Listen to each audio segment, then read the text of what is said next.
Très confortable dans le moment, en compagnie de Yann-Éric de Pomerleau Les Bateaux. Yann-Éric, on va parler du 920 Explorer. Exactement. Un bateau de la série Parker dont on a parlé déjà ensemble. C'est un bateau qui anime la passion chez moi, sans te mentir. C'est mon bateau en démonstration cette année qui va parcourir le Québec, les différentes marinas, parce qu'on est un concessionnaire qui lance ce produit-là polonais dans le marché québécois. Et définitivement, le 920 a un très bel espace à l'arrière pour profiter, en plus de beaucoup d'avantages dont on va parler. Mais quand tu parles de confort, moi, je suis d'accord avec toi. Puis c'est très impressionnant de voir le cockpit de ce bateau-là, le cockpit extérieur. Il y a de l'espace, là. On peut mettre facilement 10 personnes ici, là. Oui, les rangements, dès qu'on voit ce bateau-là, c'est le style en premier qui impressionne parce qu'on a une cabine qui va donner les fonctionnalités usuelles, c'est-à-dire un petit espace de dinette, évier, un petit espace pour mettre un petit poêle, espace toilette. Il y a un lit double et un lit simple dans cette embarcation-là. Mais lorsqu'on regarde l'espace à l'extérieur, c'est qu'il y a une belle balance entre qu'est-ce qu'on peut vivre à l'extérieur de ce bateau-là puis qu'est-ce qu'on peut vivre à l'intérieur. Donc, la portion extérieure, présentement, il est aménagé au maximum. C'est-à-dire qu'on a tous les coffres superposés par un système de sièges, les tables, au plancher, le revêtement SeaDeck qui redonne un petit look supplémentaire. Mais il faut savoir que tous ces coffres-là sont amovibles. Donc, lorsqu'on ouvre le panneau, on a deux systèmes de petit ancrage avec des filets qui sont dans le plancher. Donc, on peut retirer ces caissons-là. L'avantage, c'est que quelqu'un qui veut axer son utilisation pour la plaisance une journée, puis éventuellement pour la pêche une autre journée, peut tout Changer la reconfigurer. configuration. Exactement. On pourrait enlever ce caisson-là ici, l'autre, celui sur lequel je suis assis présentement. Donc, avoir plus d'espace dégagé pour mettre du stock. Parce que c'est un bateau qui a une très bonne capacité de charge aussi, donc qui pourrait charger beaucoup de matériel pour les insulaires, par exemple, amener du matériel supplémentaire. Réservoir d'essence, autonomie? Le modèle standard va venir avec 230 litres. Dans le cas présent, on a la tank additionnelle qui va rajouter un autre 230 litres, donc 460 litres. Avec les mécaniques qu'on a actuellement, donc possible d'avoir du Mercury ou du Yamaha, encore une fois. Avec les mécaniques qu'on a actuellement, on va parler d'environ entre 10 et 15 heures d'autonomie, approximativement. Quand même, à une bonne vitesse, ça veut dire que tu fais du chemin, là, pas mal. Oui.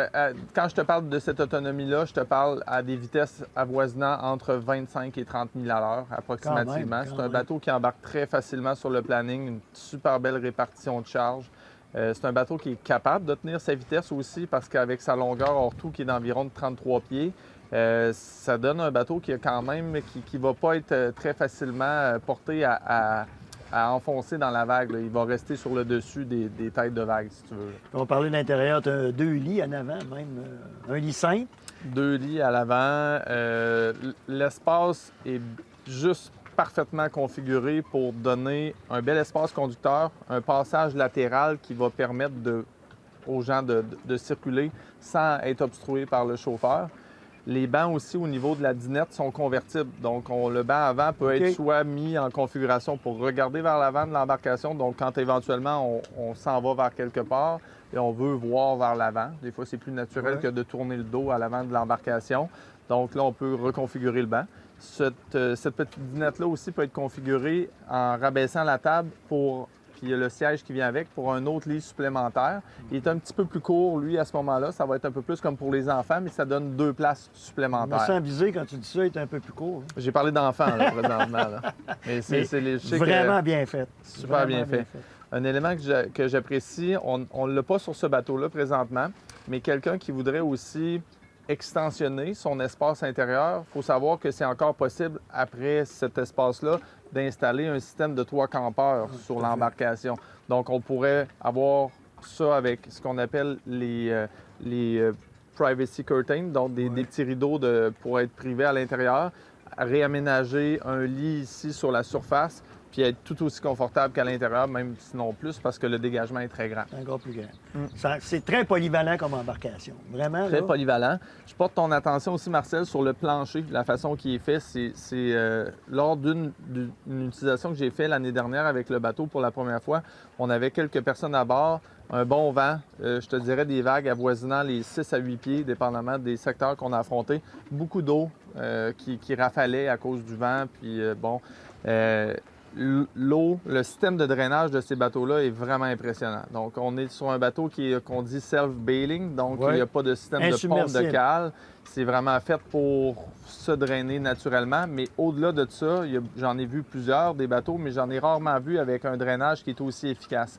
Les panneaux et les encores qui sont faits dans la fibre de verre pour les recevoir rendent tous les rangements au sol pratiquement secs. Donc, tu peux vraiment mettre des valises à l'intérieur, tu peux mettre des vestes de sauvetage, tu peux mettre ton cordage, tout ne viendra pas détremper.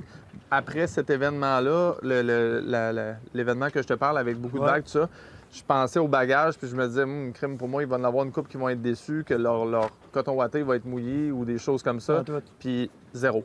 Ah, super, c'est une bonne nouvelle, ça, parce que c'est souvent un problème, ça. Exactement. Quand tu navigues dans le gros temps, tout devient humide à bord du bateau. Alors... Exactement. Ah, bien, magnifique. Très beau vivier à l'arrière aussi, donc l'espace qui est juste derrière toi. Je fais remarquer aussi toujours la grosseur des barres pour s'accrocher. Les mains courantes. En stainless, les mains courantes, exactement. Les passages pour monter vers l'avant de l'embarcation, belle main courante aussi sur le dessus. La casquette en fibre de verre est non seulement présente, mais est super bien designée. Elle a des bons renforts, capables d'adapter. Présentement, il y a un radar qui s'en vient sur ce bateau-là, mais on ne l'a juste pas reçu encore.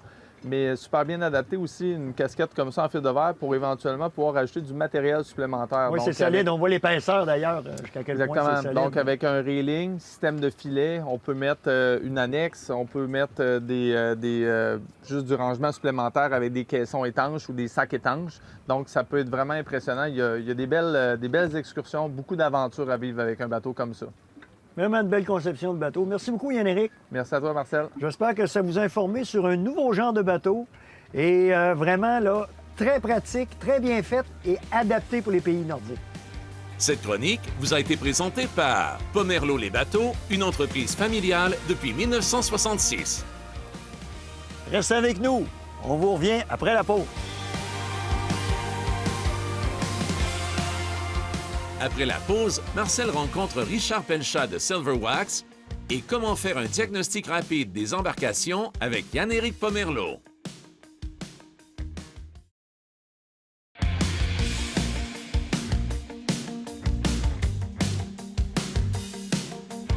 Alors, tout le monde, avec Richard. Bonjour, Richard. Bonjour, Marcel. On vous parle de nettoyage. Richard, on a parlé de coque, on a parlé de remorque, on a parlé de saleté, on a parlé de polissage. Là, on parle de toile. Oui. Les toiles, c'est souvent la partie la plus négligée, c'est dans le nettoyage des embarcations. Oh oui, ben, elle est toujours au soleil. Hein, Oui, puis on peut voir que c'est quand même assez sale, là, ici. Là. Très sale, oui. Puis, tu peux faire quelque chose pour ça, toi. Oui. Il y a des produits, on a Greasoff. Le produit Greasoff fait un très beau travail là-dessus. Puis c'est vraiment ce qui est le fun, c'est que c'est facile. Tout ce que ça te prend une brosse, tu vaporises le produit, tu le brosses, puis tu rinces à l'eau. C'est tout ce que tu as à faire.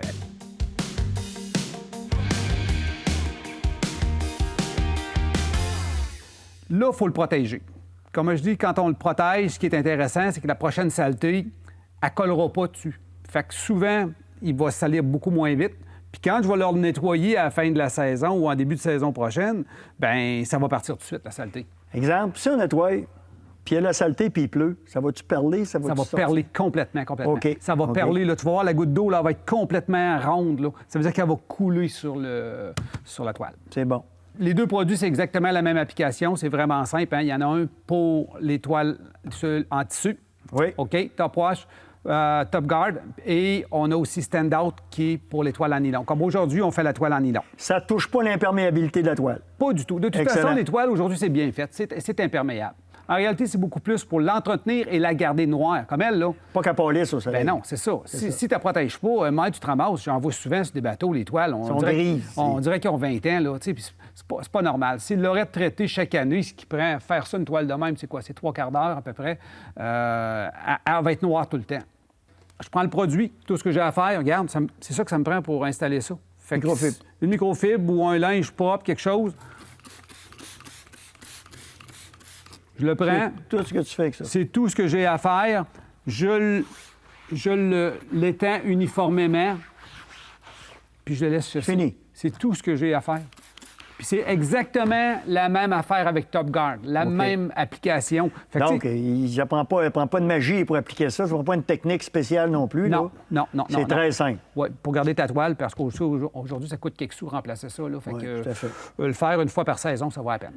Même si c'est une toile qu'on plie beaucoup et tout, ça change rien. Ça change absolument rien. C'est fait pour ça. Bien, tous les polymères qui sont là-dedans sont malléables. À nous autres, ça nous prend des polymères qui sont souples. C'est pas comme un céramique coating, quelque chose de même, parce que c'est extrêmement dur. Ça, c'est très, très malléable, ce qu'il y a là-dedans. C'est fait pour ça. Oui. Alors, encore là, tout le monde a remarqué que le bon produit pour la bonne tâche, Richard, c'est le secret. Absolument.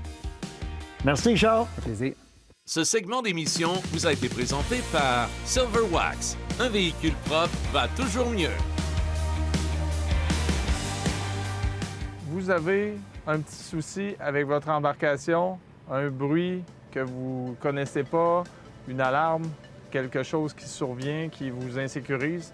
Je crois que la première étape, le premier conseil que je peux donner à quelqu'un, c'est d'éteindre l'embarcation. Donc, c'est important de valider certains points dans le diagnostic. Les premiers points à valider sont en tout temps de valider la température du moteur, ensuite de valider les niveaux d'huile. Avec cette information-là, on a un état de la situation très rapide, très sommaire, mais qui peut nous sécuriser. Donc, sachant que le moteur et la transmission ont les bons niveaux d'huile et qu'on n'est pas dans un cas de surchauffe, on peut continuer le diagnostic. Donc, capot ouvert à l'arrière, on va vérifier des présences d'infiltration d'eau.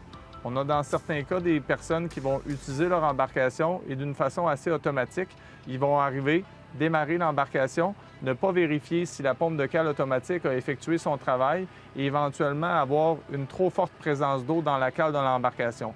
Ça se traduit par plus de poids dans l'embarcation. Il y a aussi un phénomène qui peut se produire où est-ce que la courroie d'entraînement va asperger de l'eau dans le compartiment moteur, occasionner des sons, occasionner une intrusion d'eau dans l'entrée d'air moteur. Donc, c'est tous des éléments qui peuvent s'éviter par une brève petite inspection sommaire lorsqu'on embarque dans le bateau. Si vous êtes rendu sur l'eau et que vous avez la problématique, un autre élément aussi à valider, c'est que votre alternateur fonctionne. Donc, il devrait se situer entre 13 et 13,5 à 14 volts pour démontrer qu'il effectue une charge. Si vous avez un problème avec vos accessoires ou avec le démarrage de votre embarcation, un problème vraiment fréquent, c'est le resserrage des pôles de batterie. Si vous avez un pôle de batterie qui est très lousse, vous avez plusieurs problèmes qui peuvent être occasionnés par cette simple défectuosité-là. Ça va occasionner tout un lot de tracas qui peuvent être résumés parfois seulement à ce petit élément-là. Parfois, le problème est un petit peu moins grave qu'on pense. Dans toutes les embarcations, un levier d'embrayage enclenché va empêcher le démarrage pour la sécurité. De même, le petit cordon de sécurité qui peut parfois avoir été retiré par accident va aussi empêcher l'embarcation de redémarrer. Peu importe le petit souci que vous avez sur l'eau, la première étape, c'est de ne pas paniquer. Donc, si vous êtes dans une situation où est-ce que vous pouvez dériver, simplement vous accrocher avec une ancre, prendre le temps de valider certains petits points, c'est souvent beaucoup moins grave qu'on pense. Cette chronique vous a été présentée par Pomerleau les bateaux, une entreprise familiale depuis 1966.